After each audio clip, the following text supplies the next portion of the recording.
Listo.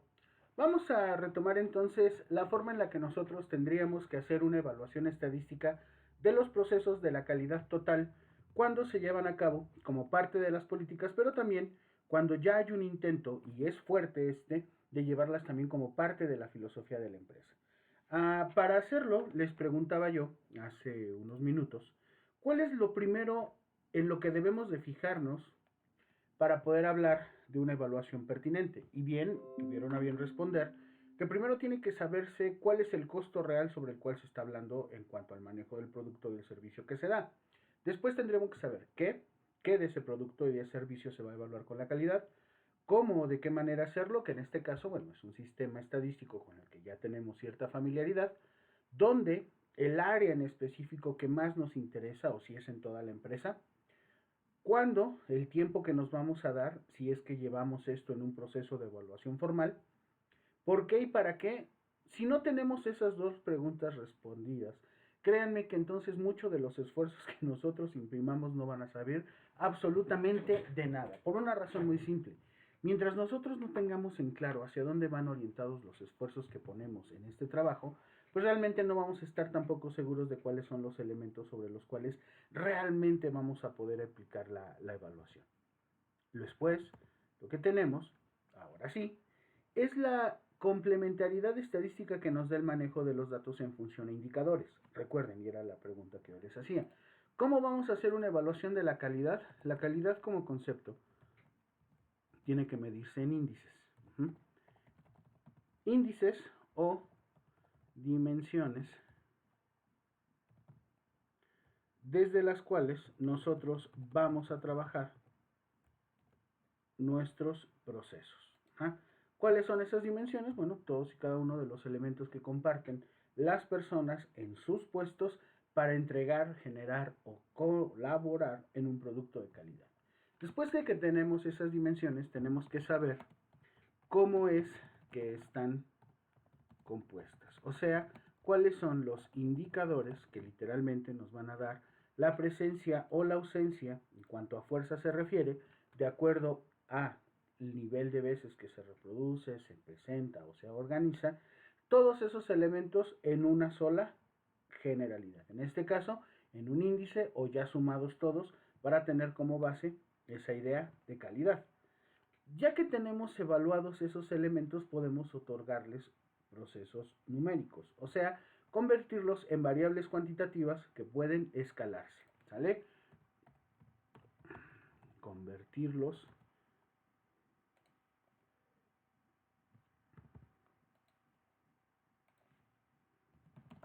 a datos estadísticos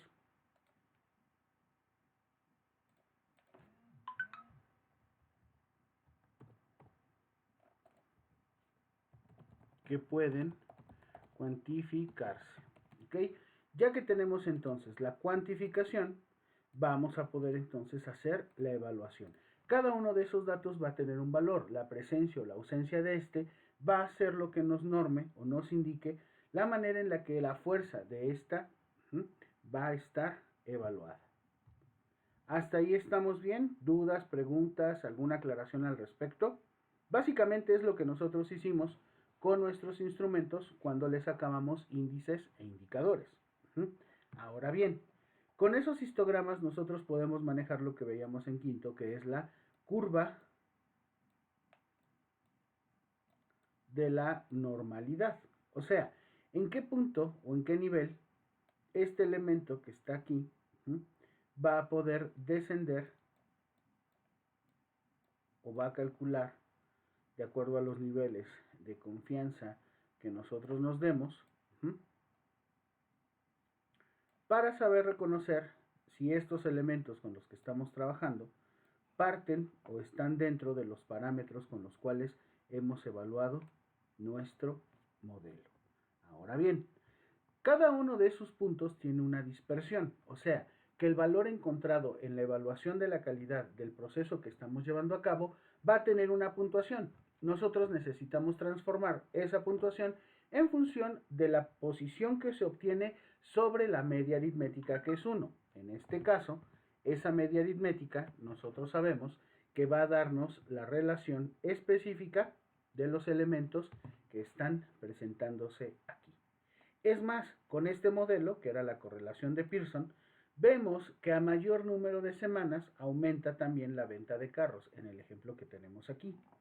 Por lo tanto, el paradigma que nosotros trabajábamos, en donde Y es igual a A más B por X, puede ayudarnos incluso a predecir, de acuerdo al coeficiente de correlación en el que se está estimando existe una relación entre una variable y otra, para que ésta puedan ser explicadas a partir de nuestras variables independientes. Recuerden, y como variable independiente, en este caso, es algo que yo no puedo controlar. Y como variable dependiente o explicada, aquí está, y como variable explicada, en este caso dependiente, va a estar en función de las interacciones que tengan las variables independientes en las cuales sí tenemos control. Cuando hablamos de la calidad, podemos tener control sobre la calidad, sí y no. Sí en el sentido de que sabemos cómo puede construirse, evaluarse o cuantificarse, pero no en el sentido del resultado que se va a obtener. ¿Por qué? Porque nosotros es a través de esas variables independientes que queremos explicar, en este caso, la calidad como un proceso terminado. En función a eso, nosotros vamos a ver que los procesos que muestran la relación entre un problema de calidad y las posibles causas de que ésta aumente o disminuya, van a estar en función a los procesos causa-efecto, que si los vemos o los entendemos de una manera muy precisa, no son otra cosa que elementos cíclicos a través de los cuales nosotros podemos tener ciertos niveles de control. El proceso inicial se inicia, literalmente, clasificando las causas básicas sobre la influencia más importante que se tiene en un resultado. O sea, ¿cuáles son estos elementos como el personal, el equipo, los materiales o los métodos que van a influir en este resultado y cómo ese resultado puede ser observado o catalogado desde distintas aristas? Este sistema, ustedes quizás lo conocieron en la evaluación de causa-efecto, por ejemplo, en un diagrama de Ishikawa, donde los materiales y las personas tienen que ver con la manera en la que se puede llegar a generar un proceso. Ejemplo, si se quiere evitar la rotura de un tablero, hay 4 elementos básicos que se tienen que determinar como las causas. En este caso, el efecto que se quiere evitar o que se quiere conocer es la rotura del tablero. ¿Cuáles pueden ser las causas? 1, los materiales, o sea, que están fuera de las especificaciones o que muchas veces no están a disponibilidad de la empresa. 2, las personas, su capacitación, su presencia o ausencia dentro de la empresa y también los niveles, formas o estructuras comunicacionales con los que estamos. Otras que pueden llegar a ser también factores importantes como el cambio de horario, la humedad o el cansancio, van a tener una precisión importante en este proceso. ¿Por qué? Porque ese proceso justamente tiene que ver con la manera en la que los recursos tecnológicos juegan un papel importante en la manera en la que nosotros observamos estos movimientos. O sea, aquí ya tenemos uno de los procesos más fuertes, la relación persona-máquina, en donde, si bien es cierto, la velocidad, la preparación o el mantenimiento de estas quedan supeditadas a los elementos básicos del control que ejercen las personas sobre ellas. Analizando cada uno de estos, que se tenga o no se tenga, sabremos que la probabilidad de que esto suceda va a estar en función al aumento o disminución de cada uno de estos u otros efectos. ¿Sí me explico? Hasta aquí lo que acabo de decir y con base a esas experiencias, pruebas de conocimientos estadísticos que ya tenemos, ¿tienen alguna duda o alguna pregunta?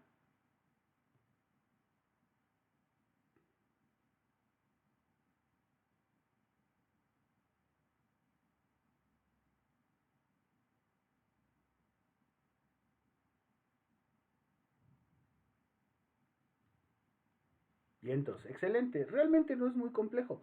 La situación es solamente cómo lo vamos a observar ya en la realidad. ¿Okay?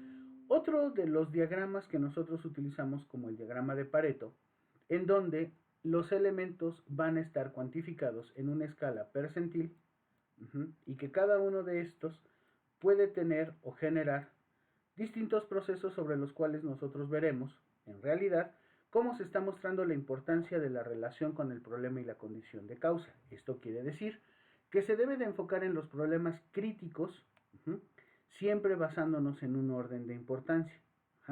La manera de la cual, a partir de la prioridad que le damos a las causas o a los efectos, de esa manera, tiene que estar en función a la trascendencia porcentual que este o cada uno de estos tiene sobre un efecto. Ejemplo, tenemos aquí el número de reclamos de los clientes sobre un producto. Y este va a ir en función a 5 elementos: rayaduras, que vienen flojos, manchas en las puertas, defectos en las manijas u otros. Si yo, con base al sistema de medición del diagrama de Pareto, veo y observo cuáles son los puntos que porcentualmente más se repiten, vería que sin lugar a dudas hay otros elementos que no se están clasificando de una manera adecuada, pero ojo, el que es o el que está relacionado en un, no sé, 78%, es el problema con defecto en la manija. Yo sé que tengo otros problemas como rayaduras, que vienen cuestiones flojas en los procesos de anclaje, etcétera, pero este es el primero que debo de atender. ¿Por qué? ¿Por qué no estos? Porque estos son muchos y no los puedo llegar a conocer todos de una vez. Me tengo que ir directamente sobre el problema que me está dando, ya especificado, ya reconocido, mayor cantidad de quejas, ¿vale?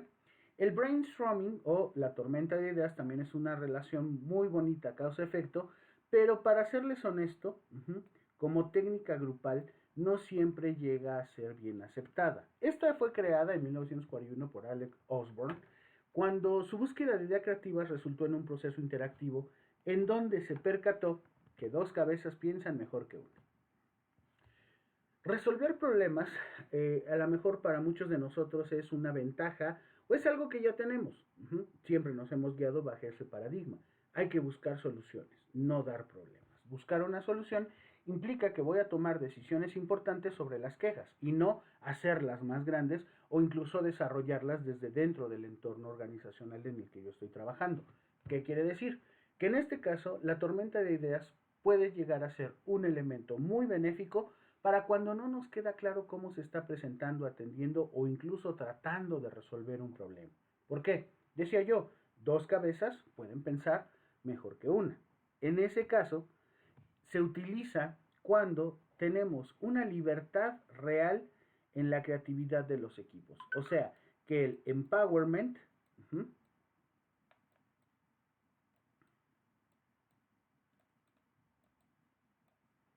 realmente se ha aplicado y la gente sabe que tiene voz y voto. Que entre mayor cantidad de ideas o elementos de ideas se tengan, más procesos efectivos vamos a desarrollar. Ahora, en este sentido, tenemos que involucrar a la mayor cantidad de personas para encontrar soluciones a esos problemas. Por lo tanto, podríamos plantear y resolver problemas existentes e incluso llegar a esperar nuevos problemas con mejores oportunidades de solución. Plantear las posibles causas, pero también analizar las futuras consecuencias cuando se tome o se asuma la decisión, siempre y cuando ésta esté de acuerdo a las exigencias del medio externo. Por otro lado, nosotros primero lo que tenemos que hacer es definir el tema o problema. Es necesario que se nombre o se coloque como base de este trabajo a una persona. No es quien va a redactar o va a estar al pendiente o va a tener el plumón o el pizarrón a la mano. Es la persona que nos va a guiar. Generalmente tiene que ser alguien con ya experiencia en liderazgo. 2. Se tiene que establecer antes de comenzar cuáles son las reglas. Y aquí sí, no hay ideas malas, no hay ideas que por muy absurdas o simples que sean, no se tengan que dar. Muchas veces esas ideas son las que han salvado grandes empresas o han salvado grandes proyectos. Ideas que nadie, o sea, al ser tan obvias, o al parecer tan obvias, mejor dicho, llegan a tener una implicación muy baja en el control o en el contraste contra otras que son mucho más específicas. No se vayan con la finta, jóvenes, jamás en la vida. Trabajar en equipo puede ser muy benéfico, pero ojo, algo que siempre está presente como un fantasma que gira alrededor de los grupos es la falta de confianza en uno mismo. Te pongo el ejemplo ¿Cuántas veces tú, desde la primaria, la secundaria, el bachillerato o aquí en la carrera, sabías o conocías la respuesta de una manera rápida o lógica ante una pregunta o un problema y solo por vergüenza no la asumiste? Y no dijiste, es esto. Y decías, chin, yo lo sabía, me pude haber ganado la participación. No sé. Pero también, ¿cuántas veces cuando sentiste o tuviste la decisión asumida de decir, yo quiero participar y es esto, y te dice, no, no es eso, dices, hoy, pareciera que tiene más valor la pena o la vergüenza que la confianza. Y que en boca callada no entran moscas, pues ahí no aplica. Si quieres aplicar un sistema de brainstorm, necesitas establecer ese nivel o grado de confianza donde cualquier idea, por absurda, loca o hasta muy rebuscada que parezca, puede llegar a ser ahí donde se encuentre la solución. Ahora, se tienen que enlistar las ideas y expresarlas libremente sin extraer conclusiones aún, solo son las ideas. Cuando éstas se enlistan, debemos buscar que ninguna se repita, porque a veces, por muy parecidas o diferentes que seas, siempre llegan a tener un mismo nivel. La más importante, considero yo, es que no hay lugar para la crítica. Ojo con esto. Si estamos hablando de empowerment, como acá, no podemos hablar de una crítica así de, no, ¿cómo crees? Eso está muy mal, eso ya está bien dicho, eso ya está... No hay nada que sea diferente. El ejercicio termina cuando se nos agotan las ideas y sobre todo continuará analizando, evaluando y organizando para darle un valor de acuerdo a su función. Y ahora sí, cuando tenemos esos elementos ya concretados y establecidos, debemos de poner a prueba o someter a prueba cuáles de esas ideas, cuáles de esas formas o posibles soluciones pueden llegar a resultar más viables, analizando siempre, como decía el compañero hace rato, tiempos, costos y beneficios. ¿Sale? Siempre, siempre, siempre, siempre váyanse bien claros en ese punto. Cualquier idea, cualquier situación o circunstancia que debamos evaluar, tiene que estar siempre pensada en tiempo, costo y beneficio. ¿Cuánto tiempo me voy a tardar? ¿Cuánto me va? Exactamente, joven Joab, la rentabilidad. Hay ideas que son muy rentables. ¿Por qué? Porque el impacto costo-tiempo-beneficio es básico eso. Pero hay otras que igual pueden ser mejores, pero la cuestión tiempo no nos va a dar, o la cuestión costo no nos va a permitir cubrirla, o a veces la cuestión beneficio solo llega a apoyar a algunos de ustedes. Les pongo un ejemplo de cómo se trabaja esto y que bueno, creo y espero vamos bien. Cuando nos sentamos a revisar lo que ya era un problema que teníamos que encarar, que era lo de la situación del EGEL, aplicábamos la lluvia de ideas. A ver, ¿qué es lo que podemos hacer para aumentarlo? Entonces, teníamos un problema aparte mucho más serio. No solamente no pasaban. El problema es que cuando correlacionaban puntaje obtenido en el EGEL y promedio, o sea, dos calificaciones, una de un instrumento general de egreso y una de la suma de todas tus materias en general de los 9 semestres, pues había una disparidad tremenda. O sea, el coeficiente de correlación, para que tú me entiendas, hablando un lenguaje ya como más de nosotros, el coeficiente de correlación se encontraba en niveles mínimos. El coeficiente de determinación entre qué tanto el porcentaje, perdón, no el porcentaje, entre qué tanto el promedio llegaba a afectar el EGEL, era absurdo, era menos del 15, el 11% de correlación entre promedio y calificación EGEL. ¿Qué es lo que tuvimos que hacer? Pues dar ideas. Ajá. Nosotros, obviamente, como variable dependiente, teníamos el hecho de que el EGEL es una calificación sobre la cual nosotros no influimos. ¿Qué es lo que podíamos hacer? Revisar los planes, las materias, los cursos, los talleres, todo lo necesario para que lo pasaran. Pero ojo, eso implicaba, aparentemente, que tenía que ser en unos días, o sea, en lo que durara un curso, no sé, de 2 semanas, darles o enseñarles a los alumnos de las licenciaturas en general, no tienen problemas de acceso al EGEL, todo lo que no aprendieron en 9 semestres, lo cual, jóvenes, hablando de rentabilidad, eso era materialmente imposible. O sea, se habló incluso de dar un curso que durara un año, de octavo y noveno. Pero aquí había un problema, el tiempo. La idea era buena, la idea hubiera sido genial y creo yo incluso se hubieran hecho mejores resultados en un principio, pero el tiempo no era un factor que tuviera como a bien mejorar. Costos. Hay instituciones, hay guías, hay videos en YouTube que la gente está dispuesta a pagar. O sea, mi solución inmediata es que los alumnos compren un curso o un video y lo tomen y lo pasen. Dices, bueno, pero no todos tienen esa posibilidad de acceso a un curso, a una guía de 300, 800, 1200, 3500 pesos. Tampoco es rentable. Beneficios, obviamente los beneficios los podemos ver a corto, mediano y largo plazo, pero lo que nosotros necesitábamos eran beneficios a corto plazo. O sea, que la implementación de cualquiera de las ideas que se nos habían generado tuviera como beneficio al próximo examen un aumento considerablemente grande y el compromiso ahí, el hocicón de su profesor dijo, del 50% más uno. Hubo gente que se rió y dijo, no inventes, ¿cómo crees? Eso es imposible, estamos en el 11. Pero yo le aposté a varias cosas.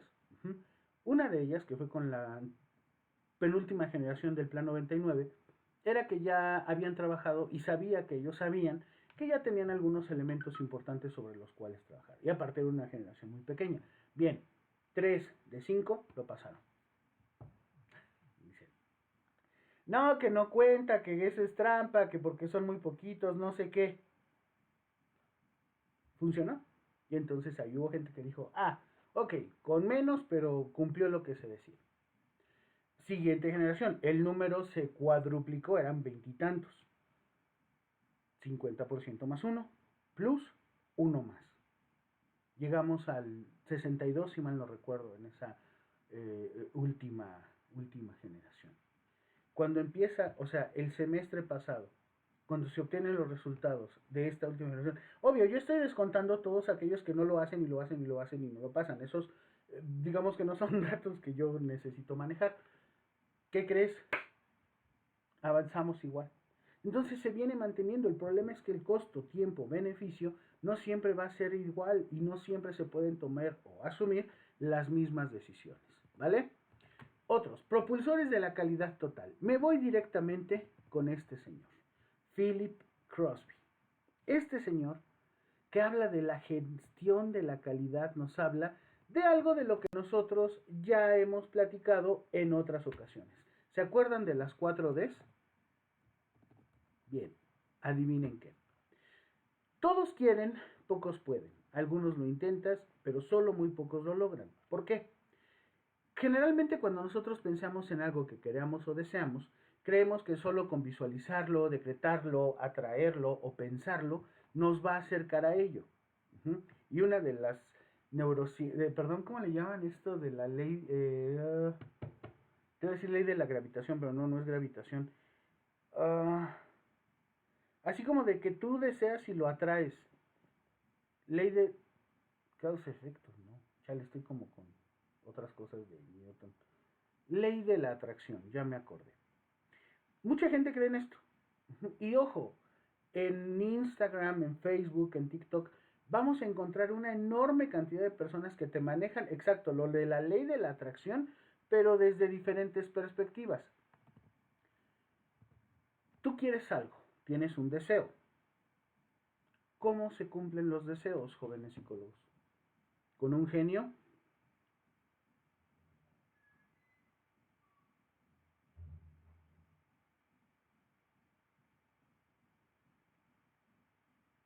¿Cómo se cumplen los deseos?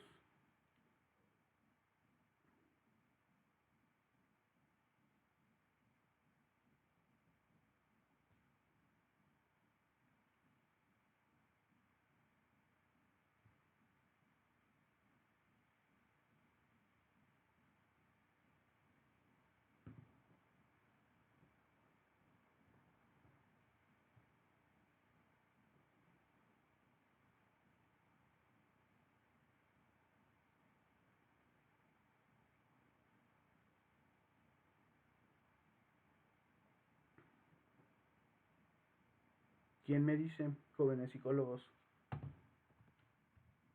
¿Decretarlo o atraerlo es suficiente? Ok, claro.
Fijando objetivos y trabajando constantemente en ellos.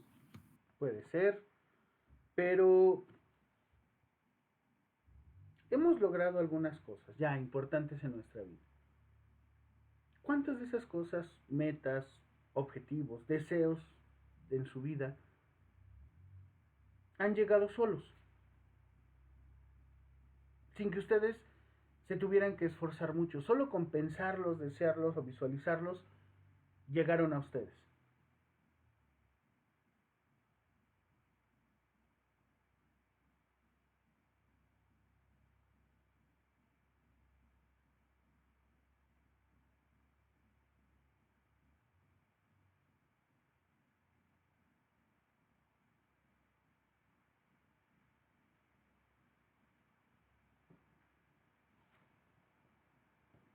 Porque ha dado el caso, ¿no?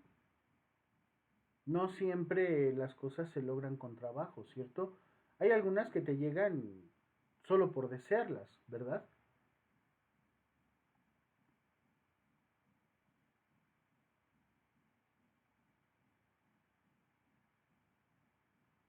Por eso, por ejemplo, creo que ya no serían como deseos propios, más bien sería como serendipia o algo.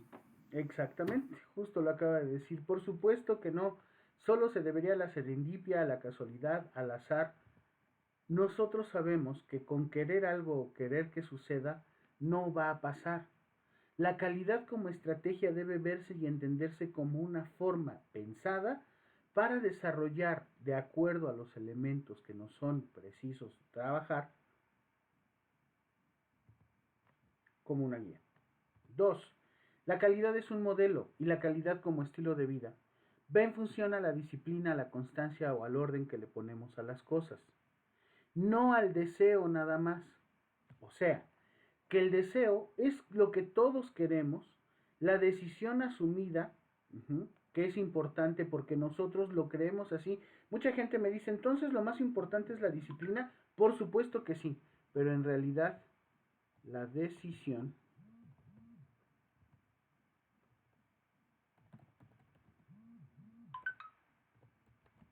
es ese primer gran paso al cambio.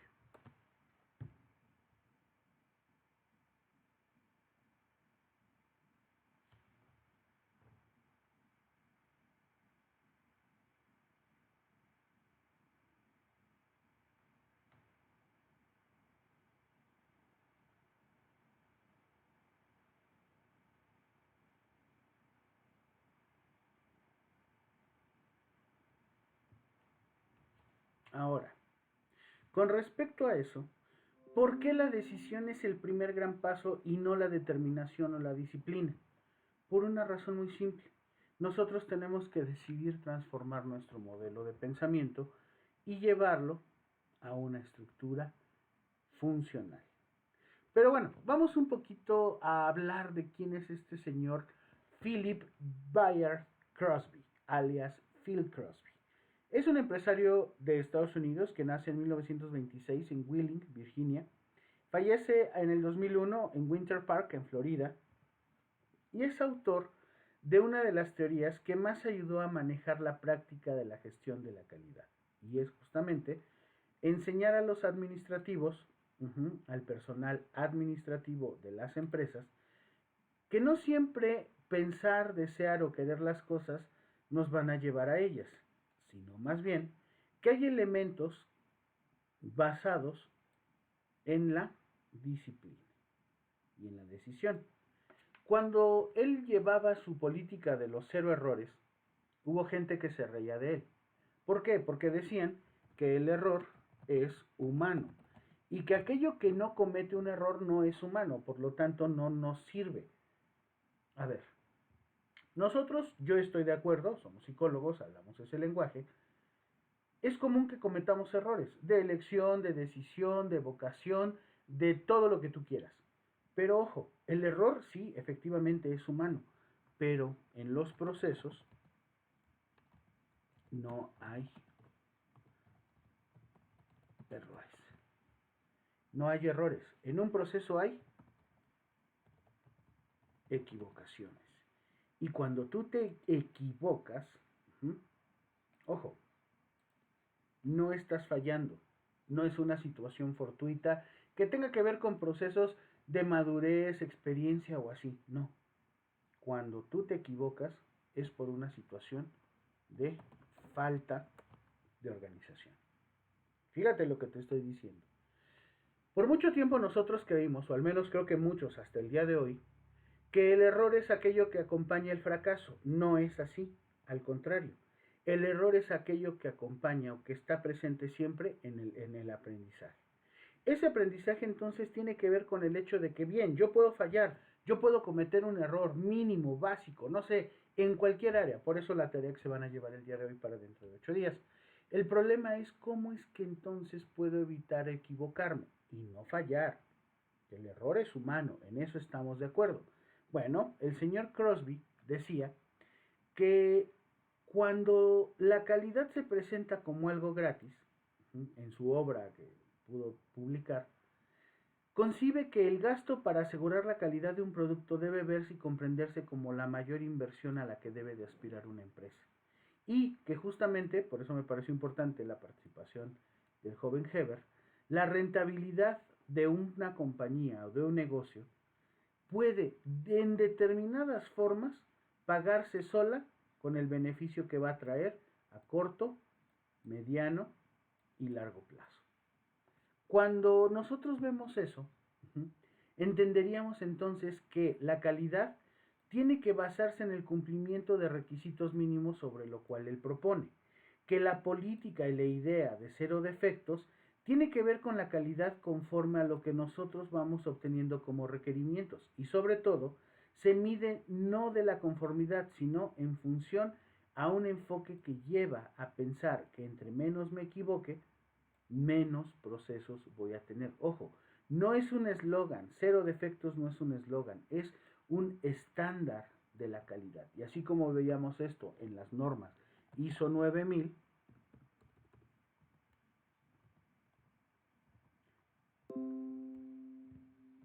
cero error,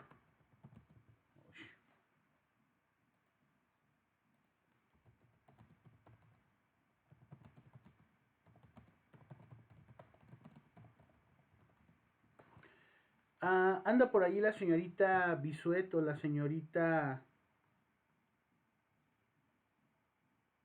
Andrea.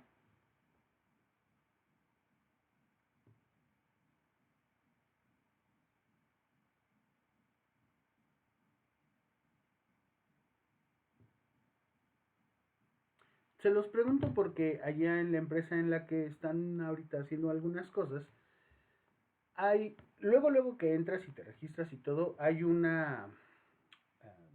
espacio en donde te dicen cuántos días llevan sin accidentes e incidentes. Hablemos justamente de algo que no siempre se puede relacionar tan fácil.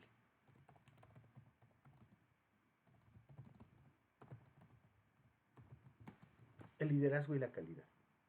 Pensamos que el liderazgo tiene que ver con esa idea de construir líderes, de ser líderes, de apoyar, de gente que está ahí atrás vigilando, observando y tal. Y la calidad. La calidad es liderazgo. Solo que muchos de nosotros no lo entendemos o lo acabamos de entender cuando ya es muy tarde. ¿Por qué? Porque si nosotros podemos ser nuestros propios jueces, entonces todo lo que hagamos lo vamos a hacer bien, o al menos estaremos evitando siempre cometer un error. Ha habido peleas, por ejemplo, a mí en lo personal uno de los deportes que más me gustan es el ajedrez.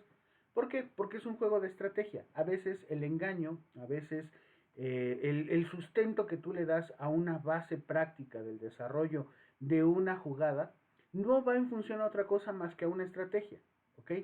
Y algo que me parece maravilloso del ajedrez es que se parece también mucho al box, que a veces no le entiendo tanto, pero pues agarrarse allá a madrazos y tal puede ser como muy atractivo para otras personas. Bien, pues incluso en esas peleas de box, como en el ajedrez, se juega con estrategia. ¿Cómo es que nosotros podemos ser buenos estrategas, buenos líderes y buenos jefes?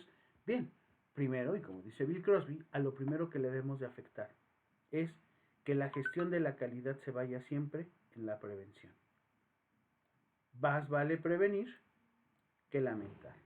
Y en este caso, la vacuna de la calidad es lo que previene el no quedarnos conformes con lo que ya estamos haciendo, que probablemente sea bueno. Esos 4 pilares de la calidad, las 6 y las 3 T, tienen que ver con la planeación, la administración, la organización de programas y el reconocimiento. En la dirección o lo correspondiente a la dirección de la empresa, tiene que ver que la calidad significa cumplir requisitos de funcionamiento interno del producto y que no es elegancia, que no es lujo y que no es así como de, ay, miren lo bueno que somos. No existen ahorros para sacrificar la calidad. Yo no puedo dejar de tener o pensar en un producto de calidad, sea a través de su materia prima, como lo veíamos en el diagrama de Ishikawa, ¿no? De todos los elementos que confluyen para darme un producto bueno, un producto malo, o un servicio bueno, o un servicio mediocre. En este caso, el único estándar de desempeño que debemos de llevar es el de 0 defectos, insisto, en el proceso, no en las personas. Si tú te vas a encargar a buscarle los defectos a las personas, nunca vas a acabar. ¿Por qué? Porque primero debes de empezar por ti. Y ahí es en donde muchos decimos no gracias. Los 14 pasos para llegar al proceso de los 0 defectos es tener un compromiso, generar un compromiso con la dirección o la cabeza de la empresa. Generar y gestionar equipos de mejora, hablar de las medidas de la calidad industrial, personal, profesional, etcétera, y ver cuánto cuesta. Tener conciencia de que la calidad es una filosofía y no una política, y sobre todo que siempre va a ir enfocada a acciones correctivas sobre las cuales nosotros podamos ver o obtener beneficios a corto plazo. La planificación de 0 defectos y la capacitación de los supervisores, ojo Andrea y la señorita Belén, tiene que ver con la manera en la que la dirección va a recibir una preparación específica sobre cómo elaborar y ejecutar el programa de mejora. Y que día a día, así como en estos de los alcohólicos anónimos, la calidad no se vive hacia un futuro o hacia un presente, se vive un día a la vez. Cada segundo, cada hora, cada proceso, cada trabajo, cada acción que nosotros tomamos debe estar centrada y enfocada en ese proceso de la calidad. Teniendo esto, podremos establecer metas, eliminando las causas del error y sobre todo reconociendo muchas veces que el error puede llegar a ser recompensado cuando éstas se eliminan. Y sobre todo, de qué manera muchas veces, después de lograrlo, tenemos que empezar de nuevo. Los 4 principios absolutos o pilares de la calidad es definirla como un cumplimiento, buscarla y verla como prevención, trabajar siempre con estándares y que al final la medida de la calidad es el precio por el incumplimiento de un proceso. Les voy a dejar de tarea lo siguiente. En internet, en PDF, ustedes van a encontrar un libro, se llama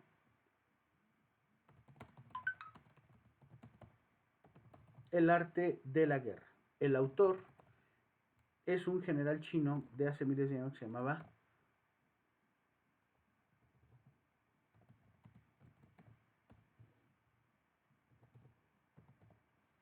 Sun Tzu, pero no quiero solamente que lean o se revienten parte de ese libro. Quiero que busquen la versión